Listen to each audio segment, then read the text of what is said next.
maybe you can do a close-up and then you can see.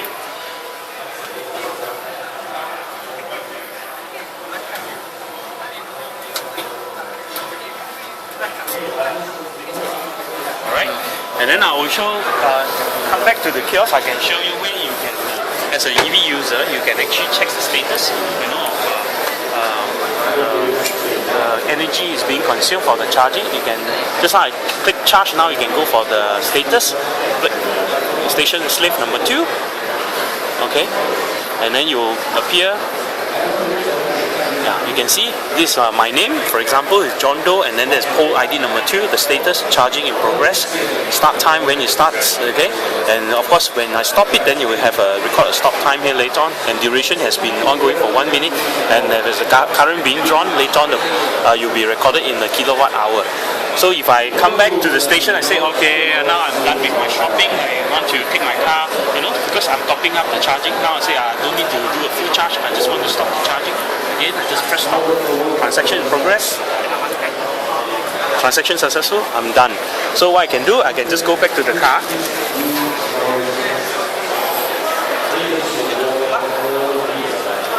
Okay.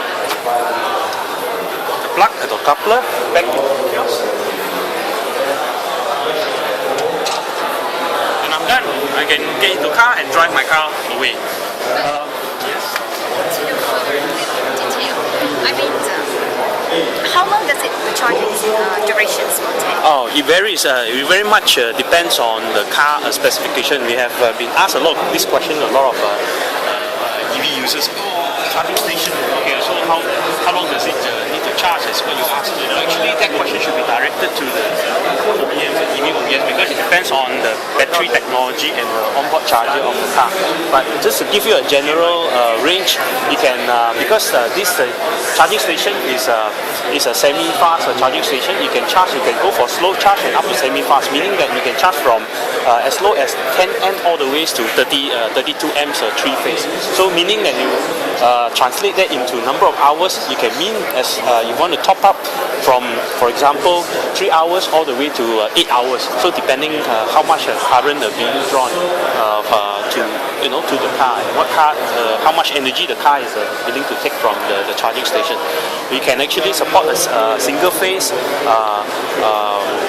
For example, single phase 240 watts up to 32 amps or 415 watts 3-phase to 32 amps. So the higher power we give, actually the faster you can charge. But it all depends whether the car onboard charger can take the kind of amount of energy or not. Okay? Hope that answers your question. Yes, and one more thing. I mean, what about the software? If I want to reserve it, I mean, what if I suddenly drive here and then I find like, it's already been full, occupied? Oh, excellent.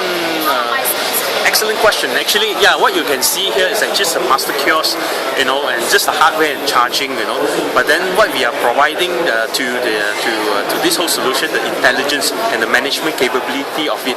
As I said, as a EV user, what is the convenience? What we are providing is a convenience charging, so that people can charge their EVs anywhere, anytime. Okay, so maybe I can show you how we are actually managing as a user. How we manage the charging services. Here you can see, let's say for example, as an EV user, we have actually Evmal, together with all the technology partners, we have developed these software applications, to manage help the EV users to manage the usage of the charging services. As what you can see, for example, the EV vehicle being charged right now, we can actually show the location, the pole.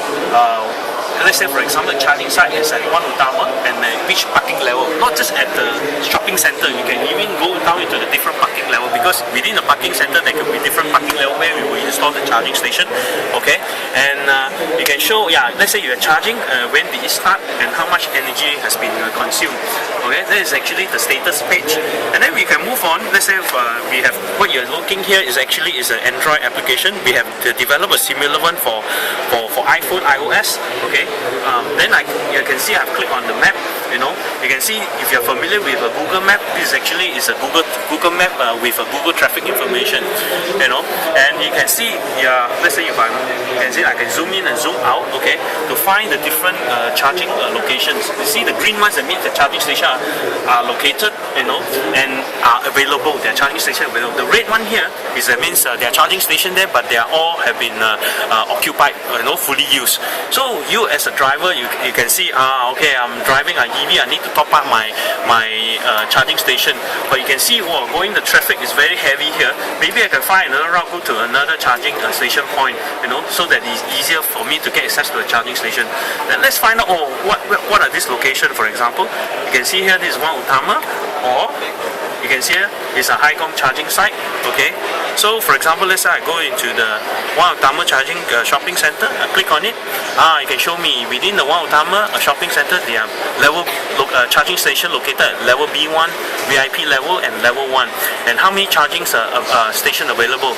You know, 2 out of 2, or 2 out of 2, or 0 out of 3. That means 0 out of 3. That means it's all occupied. So I say, why not I go to the VIP level, for example? Okay, let's see what's inside. Okay, the location is here.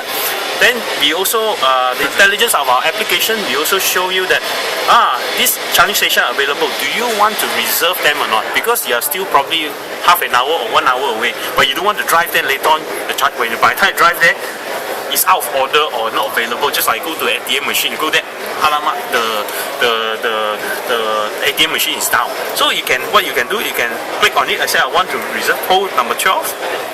Okay, ask you, do you want to make a reservation? Then I click on my mobile phone. I say yes, I want to make a reservation.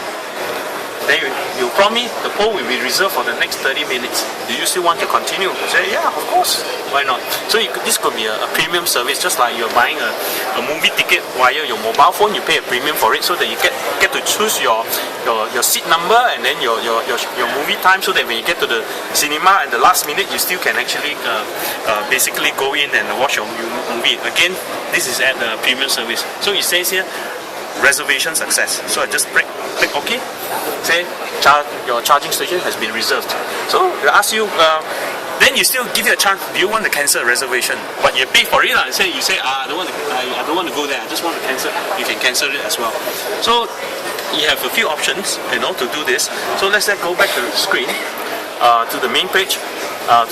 Like just now I show you the status, now the map, and now I can also, as an EV user, I can, on the same app, I can click on the history to give you the history as a EV user, where I have charged, used my RFID, and where I have charged before, so that you know for the month or for the days, you know, how much energy I've charged on my car, and then so that from